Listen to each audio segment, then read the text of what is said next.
Exercise 1.2 NCERT book के lesson 1 का exercise 1.2 आज हम लोग कंप्लीट देखने वाले हैं।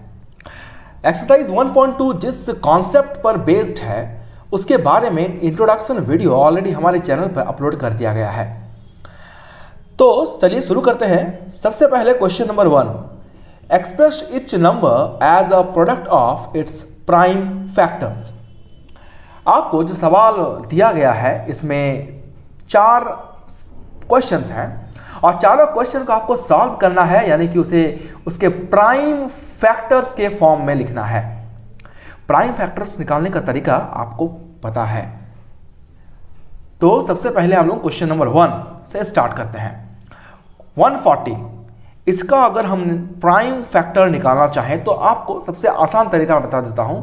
आप सिंपली इसका एलसीएम फाइंड कर लेना, तो हो जाएगा 2 7 जा 14 एंड 0, 2 35 जा 70 एंड इसे अगर मैं डिवाइड करूं तो 5 7 जा 35।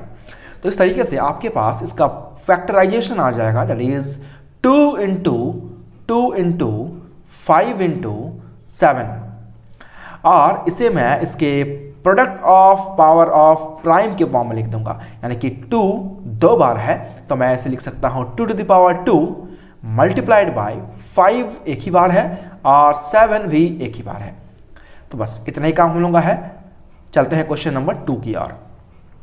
156, तो इसका भी हमें सेम एलसीएम फाइंड कर लेना है। एलसीएम फाइंड करने के लिए हम करेंगे इस तरह का प्रोसेस। 2 7 जा 14, 1 बच जा रहा है तो 1 और 6 16, 2 8 जा 16, 2 3 जा 6 1, 2 9 जा 18 एंड 3 1 जा 3 3 जा 9 और नहीं डिवाइड होने वाला है, इसलिए हम लोग कर लेते हैं इसे 2 इंटू 3 इंटू 13। तो यहाँ पर 2 2 बार है तो इसे लिख दूंगा मैं 2 to the power 2 into 3 into 13। क्योंकि 3 एक ही बार है इसलिए मैं 3 लिख रहा हूं। अगर यहां पर 3 2 बार रहता तो मैं इसके पावर में 2 लिखता। चलिए क्वेश्चन नंबर 3। क्वेश्चन नंबर 3 हमारा थोड़ा सा बड़ा है। 3825, इसका हमें प्राइम फैक्टराइजेशन फाइंड करना है। देखें उसके लिए मुझे वही सेम काम करना होगा फिर से। तो इसका फैक्टराइजेशन जब आप करोगे, यानी कि इसका एलसीएम जब आप फाइंड करोगे तो आपके पास कुछ ये नंबर्स मिलेंगे, यानी कि 3 इंटू 3 इंटू 5 इंटू 5 इंटू 17। तो जब मैं इसको देख रहा हूं तो 3 2 बार है तो हम 3 को पावर में चढ़ा देंगे 2 इंटू 5 का पावर में 2 इंटू 17। ऐसा मैंने क्यों किया? क्योंकि 3 2 बार है इसीलिए उसको 3 to the power 2, 5 भी 2 बार है तो 5 to the power 2 एंड 17 एक बार है तो 17 ओनली। तो चलिए देखते हैं अब क्वेश्चन नंबर 4। क्वेश्चन नंबर 4 हमारा है 5005। इसका जब आप प्राइम फैक्टर्स निकालोगे तो उसके लिए प्रोसेस वही सेम रहेगा। आपको एलसीएम फाइंड करना है और एलसीएम फाइंड करने का तरीका आपको पहले से मालूम है, तो मैं उसको दोबारा यहाँ पर रिपीट नहीं कर रहा हूँ। मैं सिंपली लिख देता हूँ 5 इंटू 7 इंटू 11 इंटू 13। अगर आप इसको करने में थोड़ा प्रॉब्लम फेस कर रहे हो तो मैं आपको करके दिखा भी देता हूँ। देखें 5005, तो इसका एलसीएम तो यहाँ हम सबसे पहले डिवाइड करेंगे 5 से, 5 1 जा 5, 0 0, 5 1 जा 5। इसके बाद हम करेंगे 7 से डिवाइड, 7 1 जा 7 तो हमारा 3 बचता है, 7 4 जा 28, 2 बचता है, 7 3 जा 21। इसके बाद हम करेंगे 11 से, 11 1 जा 11 तो 3 बचेगा तो 11 3 जा 33। तो इस तरह से मेरा जो ये प्राइम फैक्टर आ जा रहा है और हम देख रहे हैं कि यहाँ पर जितने भी नंबर हैं वो सब सिंगल है, इसीलिए मैं इसको किसी को भी product of power of prime के फॉर्म में नहीं लिख सकता। तो फाइनली मेरा यही आंसर होना चाहिए। और अब बात करते हैं क्वेश्चन नंबर 5। 7429, तो इसका भी हम सेम एलसीएम पहले फाइंड करेंगे। 7 4 2 9। तो इसे सबसे पहले डिवाइड करना स्टार्ट करेंगे। ये 3 से भी नहीं जाएगा, 2 से भी नहीं जाएगा, नियरेस्ट किसी भी सिंगल डिजिट नंबर से डिवाइड नहीं होगा। तो हमें इसे 17 से सीधा डिवाइड करना होगा। 17 से डिवाइड करेंगे तो आएगा हमारा 17 के टेबल में हम अगर करते हैं 17 4 जा 68 और 17 5 जा 85।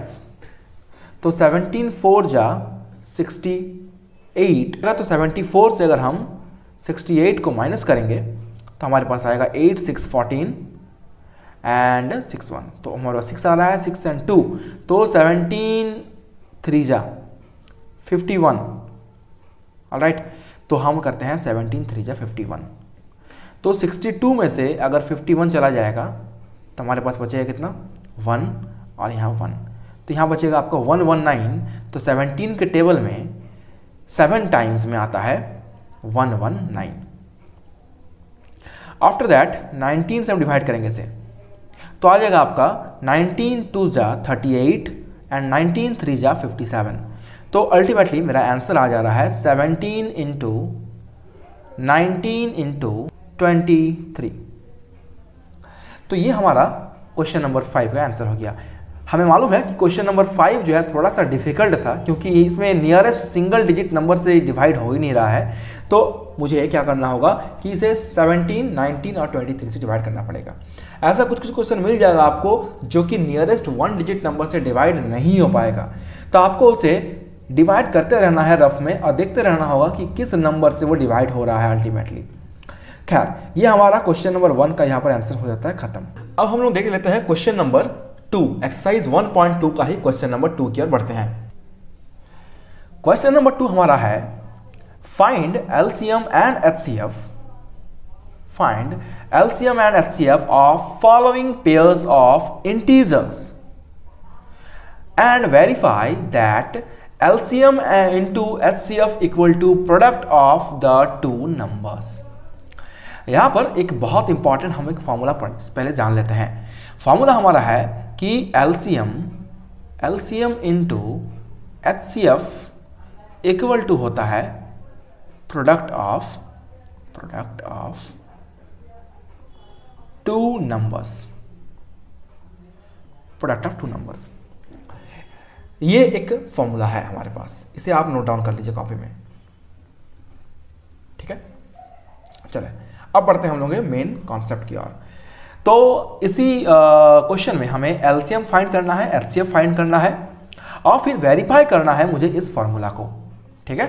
तो मेरे पास 2 नंबर दिए हुए हैं, इन दोनों नंबर्स का मुझे बारी बारी से एलसीएम और एचसीएफ दोनों फाइंड करना है। तो चलें सबसे पहले स्टार्ट करते हैं क्वेश्चन नंबर 1 के साथ। तो क्वेश्चन नंबर 1 सबसे पहले हम देखते हैं, देखो 26 हमारे पास है और एक है 91। ये 2 हमारे पास नंबर दिए हुए हैं, इनका हमें एलसीएम और एचसीएफ फाइंड करना है।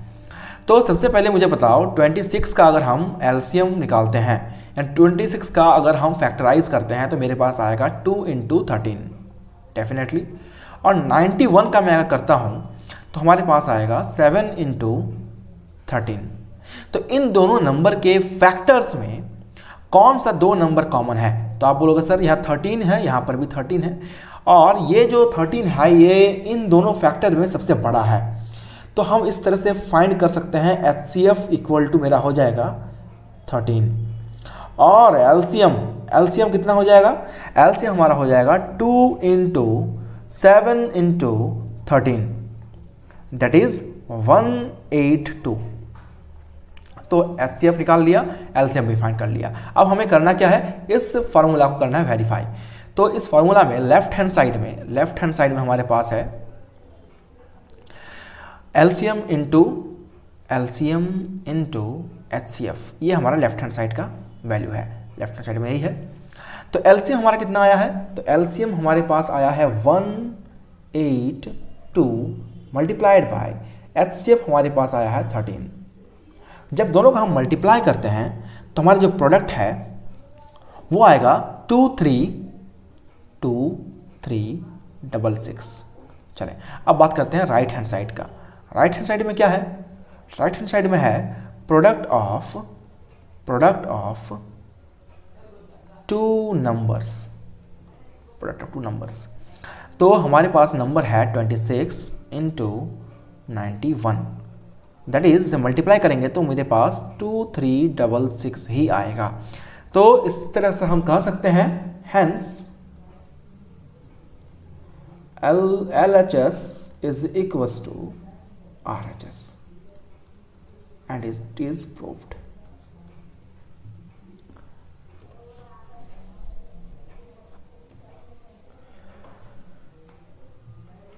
ऑलराइट, ठीक इसी तरीके से क्वेश्चन नंबर 2 हमें करना होगा।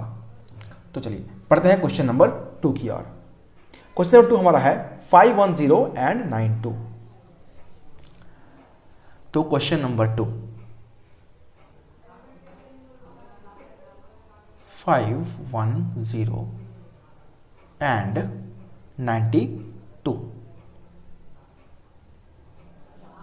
सबसे पहले हम करेंगे काम 510 का फैक्टर निकालेंगे। तो 510 का फैक्टर्स निकालने के लिए हमें करना होगा 510, इसका फैक्टर निकालते हैं। तो 510 का फैक्टर सबसे पहले हम 0 से 2 से डिवाइड करते हैं। 2 2 जा 4, 1 2 5 जा 10, 1 2 5 जा 10। ऑलराइट, इसके बाद हम करेंगे 3 से। 3 8 जा 24 एंड 3 5 जा 15। ऑलराइट, इसके बाद हम कर देंगे 5 से। 5 1 जा 5, 6 7 8, देन 5 7 जा 35। तो हमारा फैक्टर कुछ ऐसा आ रहा है, देखें 2 इंटू 3 इंटू 5 इंटू 17। 92 अगर निकालते हैं तो 92 का भी सेम हम उस तरह से निकाल सकते हैं जैसे हम यहाँ निकाले हैं, आप निकाल लीजिएगा उसे। तो 92 का आएगा 2 इंटू 23। तो इन दोनों में कॉमन क्या है, देखें कॉमन है 2 and 2, और कुछ कॉमन है इसमें तो और कुछ भी कॉमन नहीं है। तो therefore HCF is equal to 2। What about the LCM? The LCM is equal to, दोनों में जो कॉमन है उसमें उसको हम लोएस्ट कॉमन जो है, तो देखें इसमें हमारे पास दोनों में 2 है तो हम लेंगे एक बार 2 लेंगे, दोनों में 2 है तो लेकिन हम लेंगे एक बार। उसके बाद देखें, उसके बाद यहाँ पर 3 है और इसमें 2 है तो हम इस 2 को ले लेंगे, और फिर उसमें 3 है उस 3 को ले लेंगे, फिर 5 है 5 को ले लेंगे, फिर 17 है और लास्ट में 23 है। तो ये जो 2 है ये इन दोनों के बदले में है, इन दोनों 2 को मिला करके मैं एक बार 2 लिया हूँ, और ये जो 2 है यहाँ पर उतर गया है। और उसके बाद ये 3, फिर ये 5, फिर 17, फिर 23। जब इन सब को मल्टीप्लाई करेंगे तो मल्टीप्लाई करने के बाद आपका कुछ आंसर आएगा, वो होगा 23460। 23460। तो एलसीएम एचसीएफ आ गया। अब हम करते हैं वेरिफिकेशन। अब हम करेंगे वेरिफिकेशन। तो इसमें हम लोगों का लेफ्ट हैंड साइड सबसे पहले बात करेंगे। लेफ्ट हैंड साइड में हमारा है एलसीएम इंटू एचसीएफ, यही है LCM into HCF. Then LCM हमारा है, एलसीएम हमारे पास कितना है 2 है, सॉरी 23460 ये है, और एचसीएफ में है 2। दोनों को मल्टीप्लाई करते हैं तो 0 and 2 0 हो जाएगा, 6 2 12 कैरी 1, 4 2 8 and 1 9, 3 2 6, 2 2 4, 46920। अब बात करते हैं राइट हैंड साइड का। राइट हैंड साइड में हमारा होगा product of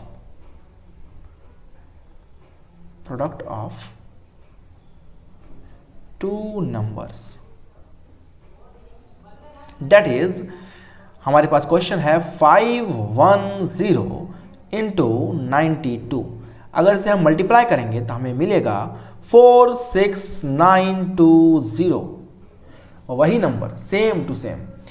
therefore LHS is equals to RHS and it is proved।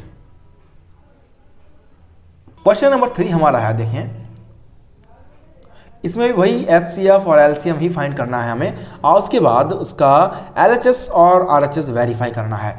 और क्वेश्चन हमारा है 336 एंड 54। क्वेश्चन हमारे पास है 336 एंड 54। तो हम सबसे पहले काम करेंगे 336 का निकालेंगे फैक्टर। तो इसका फैक्टर कुछ ऐसा आएगा, देखें 2 into 2 into 2 into 2, 2 into 2 into 2 into 2, and उसके बाद आएगा 3 इंटू 7, 3 इंटू 7। आप इसको करके भी देख सकते हो। और इसके बाद 54 का निकालते हैं। तो 54 का एलसीएम कितना आ जाएगा, यानी कि फैक्टर कितना आ जाएगा, तो आ जाएगा 2 इंटू 2 इंटू 3 इंटू 3 इंटू 3। तो अब हम इसमें से फाइंड करते हैं एचसीएफ क्या है हमारा। तो एचसीएफ फाइंड करने के लिए हमें यूज़ करना होगा एचसीएफ इज इक्वल टू, दोनों में कॉमन क्या है, दोनों कॉमन है 2, तो 2 लिख दिया हमने। और कुछ कॉमन है, हाँ दोनों में 3 कॉमन है, तो हमने लिख दिया 3। तो इसके अलावा कुछ और कॉमन तो है नहीं, तो मेरा एचसीएफ आ गया 6। अब बात करते हैं एलसीएम का। एलसीएम में क्या होगा, दोनों में जो दो है, दोनों में जो है, इसमें भी है 2 इसमें भी है 2, दोनों के बदले में एक बार 2 ले लेंगे हम लोग। इसमें 2 है लेकिन इसमें 2 नहीं है, और तो हम क्या करेंगे, यहाँ पर 2 ले लेंगे। उसके बाद यहाँ पर सिंगल 2 है, इसमें नहीं है, तो इसको भी ले लेंगे। फिर यहाँ पर 2 है, इसमें नहीं है, इसको भी ले लेंगे। और उसके बाद देखें यहाँ पर 3 है, यहाँ पर भी 3 है, तो हम एक बार 3 लेंगे। फिर देखें यहाँ पर 3 है लेकिन इसमें नहीं है, तो उसको ले लेना है आपको। फिर इसमें 3 है लेकिन उस वाले में नहीं है, तो उसको भी ले लेना है आपको। फिर देखें 7 यहाँ पर अकेला है, इसका पेयर नहीं है, तो 7 को भी ले लेना है। तो इस तरह से मेरा ये नंबर आ रहा है। तो 2 2 ज़ा 4, 2 ज़ा 8, 2 ज़ा 16, यानी कि हमारे पास यहाँ सबसे पहले आ रहा है 16, एंड मल्टीप्लाई बाय 3 3 ज़ा 9, 3 ज़ा 27 इंटू 7। तो जब हम सबको मल्टीप्लाई कर लेंगे तो हमारे पास जो आंसर होगा वो कुछ होगा LCM, that is 3024, 3024, 3024, that is our LCM. अब हमें करना है वेरिफिकेशन,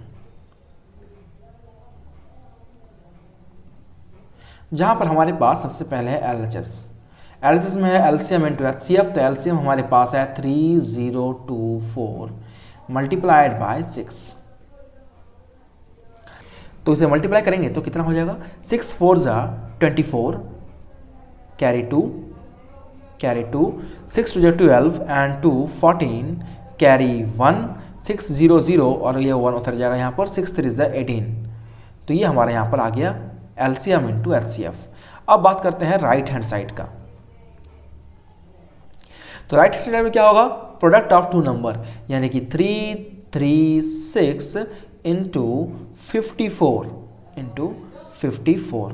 तो दोनों का प्रोडक्ट कितना हो जाएगा, दोनों का प्रोडक्ट कितना ही आएगा 18144, and therefore LHS is equal to RHS।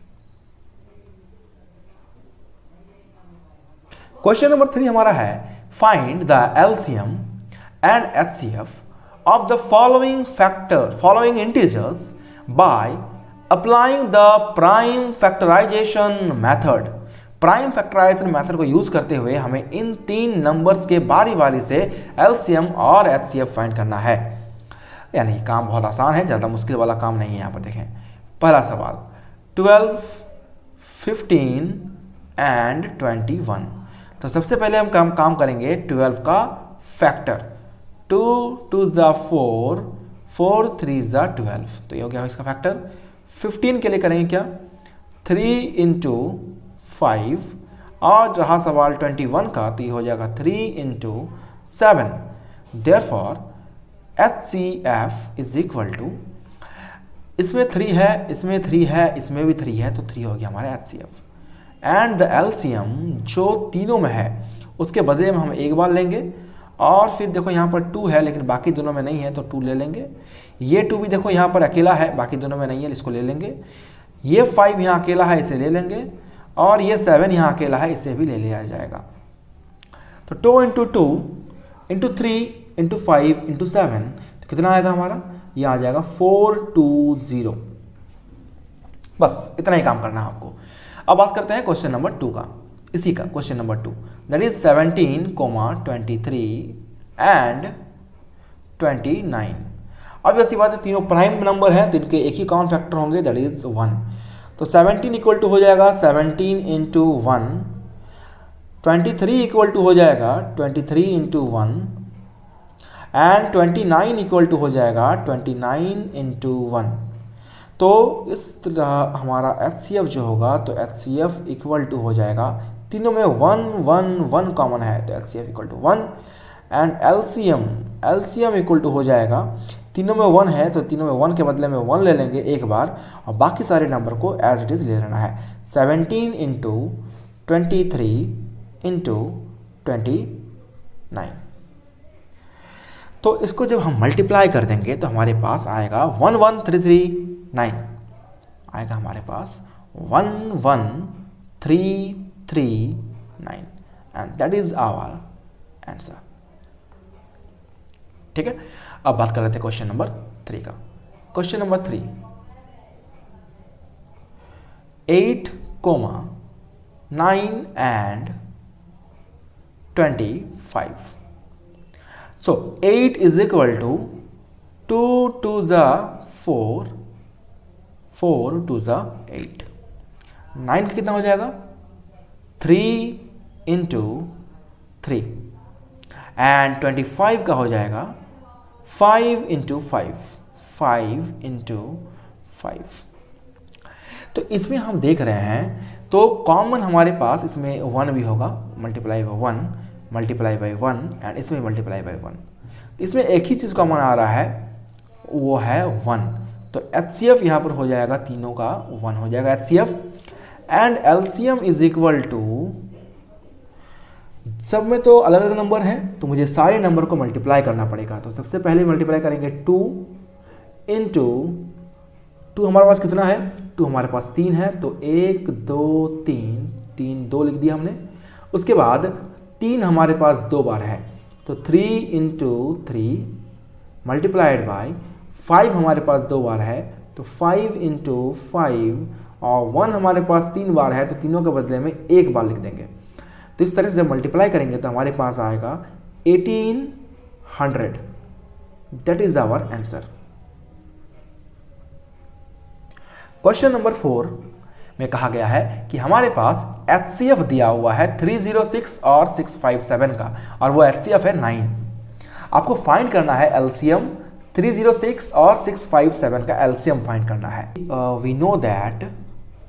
we know that LCM into HCF is equal to होता है प्रोडक्ट ऑफ टू नंबर्स। तो यहाँ पर LCM हमें LCM फाइंड करना है, तो LCM हम छोड़ देंगे, इनटू HCF हमें दिया हुआ है 9 is equal to product of two number, यानी कि 306 इंटू 657। चूंकि यहाँ पर LCM के साथ 9 मल्टीप्लाइड में है और उधर जाएगा तो 9 हो जाएगा डिवाइड, तो LCM equal to 306 into 657 divide by 9। तो क्या 9 से ये कटेगा? चलिए ट्राई करते हैं। 9 से अगर हम काटते हैं तो देखते हैं तो ये कट जा रहा है, 9 3 जा 27, और हमारे पास बचता है 3, और 3 और 6 हो जाएगा 36, 9 4 जा 36। तो ऑब्वियस सी बात है 34 को हम मल्टीप्लाई कर देंगे 657 के साथ, तो हमारा LCM आ जाएगा कुछ ऐसा कि 22338। दोनों को मल्टीप्लाई करने पे मिलेगा 22338, and that is become our answer. ठीक है, चले अब बढ़ते हैं क्वेश्चन नंबर 5 की ओर। क्वेश्चन नंबर 5 में कहा गया है check whether 6n can end with digit 0 for any natural number n। क्या हमारा ये जो n है, ये n नीचे नहीं होगा, n यहां पर नहीं होगा, n इस जगह पर होगा। क्या 6n को हम एंड कर सकते हैं क्या 6n को अगर हम एक्सप्रेस करते हैं तो क्या लास्ट में डिजिट 0 आएगा, जहां पर n मेरा कोई नेचुरल नंबर है। तो हम इसे कैसे लिखेंगे, देखें कि हम इसे लिखेंगे, सॉल्यूशन में लिखते हैं, सॉल्यूशन लिखते हैं हम लोग कि if any digit has last digit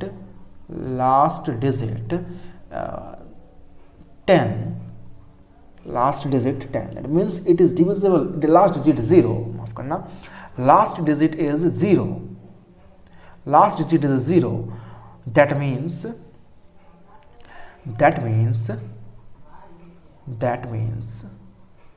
it is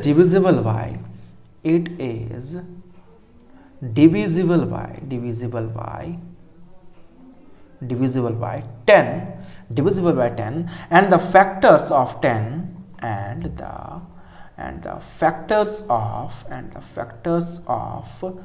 10 is equal to होता है 2 into 5, ये तो हमें पता है। so value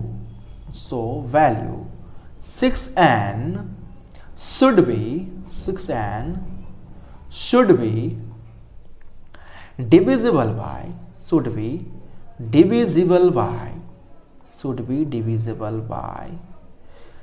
2 and 5 both, but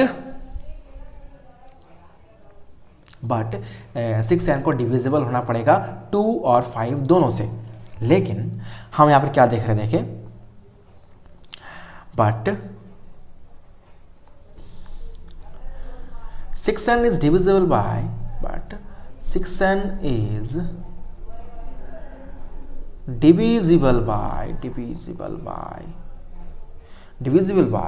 2, not divisible by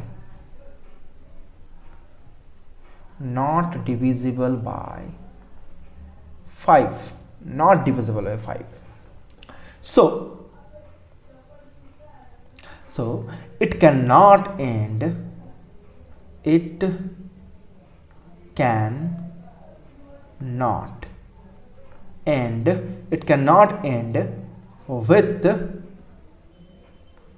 0, and ये मेरा आंसर है। अब बढ़ते हैं क्वेश्चन नंबर 6 की ओर। क्वेश्चन नंबर 6 हमारा कह रहा है कि explain why this 7 into 11 into 13 plus 13 and 7 into 6 into 5 into 4 into 3 into 2 into 1 plus 5 are composite number। आपको बताना है कि क्या क्यों ये दो जो ग्रुप दिए हुए हैं ये एक कंपोजिट नंबर है, ये क्यों कंपोजिट नंबर है, ये आपको बताना है। तो चलें हम यहाँ पर सबसे पहले बात कर लेते हैं पहले वाले का, यानी कि 7 into 11 into 13 plus 13। तो इन दोनों जगह पर देखें 13 कॉमन आ रहा है, तो हम 13 को ले लेंगे कॉमन। 13 कॉमन लेंगे तो क्या हो जाएगा, 7 into 11 प्लस यहाँ बच जाएगा 1, ऑब्वियस सी बात है ना। अब यहाँ हम लोग बात कर लेते हैं 13, तो यहाँ हो जाएगा 11 7 या 77 प्लस 1, तो हमारे पास आएगा 13 into 78। तो यहाँ पर देख रहे हैं कि यहाँ पर हमारे पास दो नंबर आ रहा है, ये दो नंबर जो है ये दोनों नंबर 1 से बड़ा है, यानी कि 1 नहीं है ये, ठीक है। तो मैं अगर इन दोनों नंबर का प्रोडक्ट निकालता भी हूँ तो इसका प्रोडक्ट कितना हो जाएगा, देखें सबसे पहले इसका निकालते हैं मल्टीप्लाई करके, तो हो जाएगा आपका 8 3 जा 24 कैरी 2, 7 3 जा 21 और 2 23, और यहाँ पर हो जाएगा 78। तो हमारे पास आ रहा है 4 8 9 10 11, 1 कैरी 1 7 1 1 8 एंड 2 10, हमारे पास आ रहा है 1014। तो मैं कह सकता हूँ कि जो नंबर मेरा आया है ये एक कंपोजिट नंबर होगा, क्योंकि इसका जो फैक्टर है वो 1 या 1014 नहीं है, यानी कि ये जो 1014 मेरा प्रोडक्ट आ रहा है ये सिर्फ और सिर्फ 1 से या 1014 से डिविजिबल है, ऐसा नहीं है। ये 13 से भी डिविजिबल है और ये 78 से भी डिविजिबल है, तब ना हम 13 इंटू 78 करके ये फाइंड कर पा रहे हैं। और वो सारे नंबर जो कि कंपोजिट होते हैं उनके मोर देन 2 फैक्टर होते हैं। और यहाँ पर हम देख पा रहे हैं कि जो ये 1014 है इसका मोर देन 2 फैक्टर है, यानी कि इसका 1 और 1014 तो है ही, इसके अलावा 13 भी है और 78 भी है। तो इसे हम कैसे लिखेंगे, देखिए इसे लिखते हैं कि it is product of two numbers, it is product of two numbers and both numbers are more than 1, so it is a composite number. It is a composite number.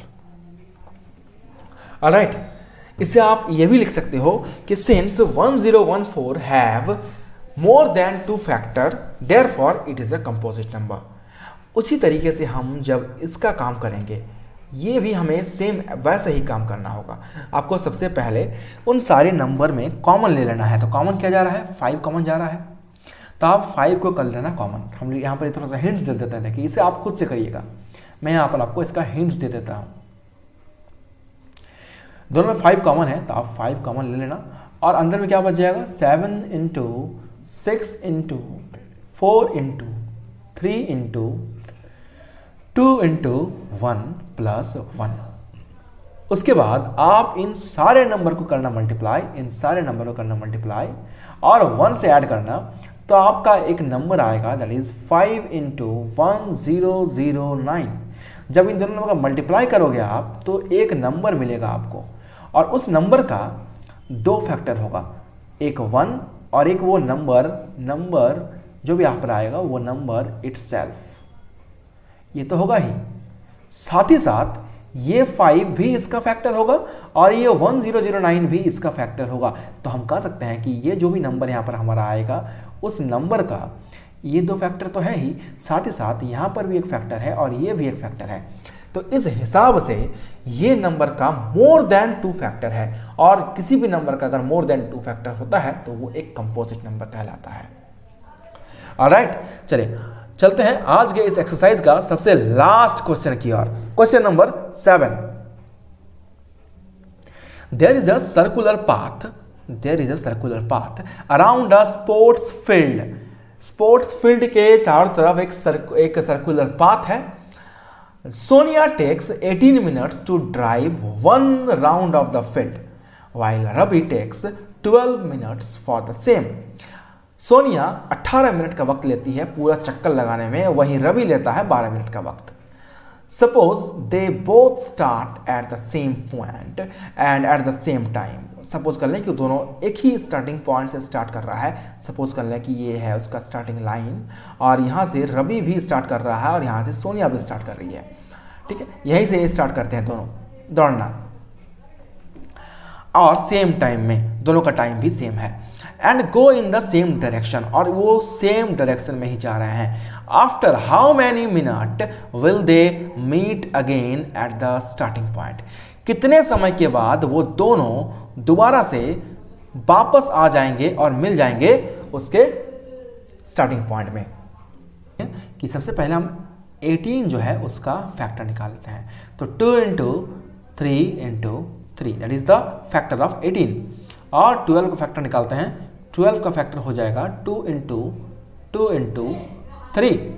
अब हम अगर इसका एलसीएम फाइंड करें तो LCM हो जाएगा, दोनों में 2 है तो 2 एक बार लेंगे, यहाँ पर दोनों में 3 है तो हम 3 एक बार लेंगे, और यहाँ एक ही बार 3 है तो इसको सिंगल ले लो, और ये भी 2 यहाँ पर सिंगल है तो इसको भी ले लो।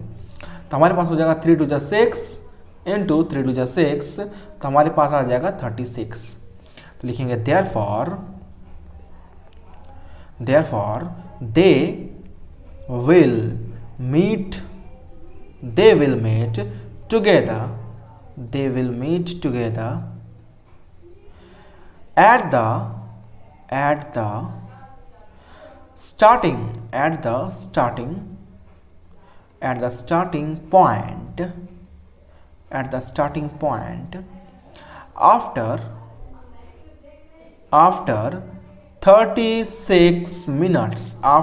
36 minutes. That's it. ये आपका हो गया क्वेश्चन नंबर 7 खत्म। तो इस तरह से हमने एक्सरसाइज 1.2 को कर लिया पूरा खत्म। अब हम लोग अगले वीडियो में बात करेंगे एक्सरसाइज 1.3 के बेसिक कॉन्सेप्ट के बारे में। उसके बाद हम स्टार्ट करेंगे 1.3 एक्सरसाइज। तो आज के लिए बस इतना ही। आई होप आपको ये वीडियो पसंद आया होगा। अगर आपको वीडियो पसंद आया है तो लाइक एंड शेयर कर दें अपने दोस्तों के साथ, ताकि उन्हें भी इस वीडियो का फायदा मिल सके। और अगर आप इस चैनल पे नए हो तो डेफिनेटली सब्सक्राइब करके रखें, ताकि आने वाला बहुत अभी वीडियोस मिलेगा जो आपको बहुत हेल्प करेगा। अभी एग्जाम नजदीक आ रहा है, जल्दी जल्दी सब्सक्राइब करो फटाफट से, और साथ ही साथ शेयर करो। अगर आप ऑलरेडी जुड़ चुके हैं तो अगले वीडियो में आपसे मुलाकात होगी। तब तक के लिए टेक केयर, खुश रहें, गुड बाय।